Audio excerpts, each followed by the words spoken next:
qayerdan chiqadi ayollarda? Qachonki chidash ortida bir kun portlash bo'lsa, u portlaydi. Chunki sharik, tasavvur qiling, mana bizning sabrimiz xuddi sharikday. Puflayapsiz, chiqarmayapsiz. Ya'ni javob yo'q, faqat havo kiryapti. Nima bo'ladi? Bir kun qaysidir razmerga kelgandan keyin portlaydi-da. Portlatganda ham normalniy ovoz bilan portlaydi.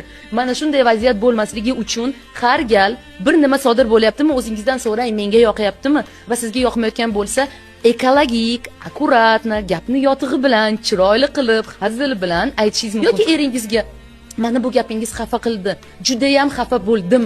Ya'ni emotsiyani ichkarida yutish yoki uni yo'q deb qabul qilish emas, go'yoki u yo'q.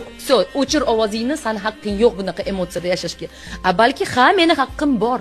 Xafa bo'lishga, jahlim chiqishiga haqqim bor, lekin bu ekologik bo'lishi kerak. Ya'ni birovning ustidan bosib o'tish hisobida bo'lmasligi kerak, qizlar.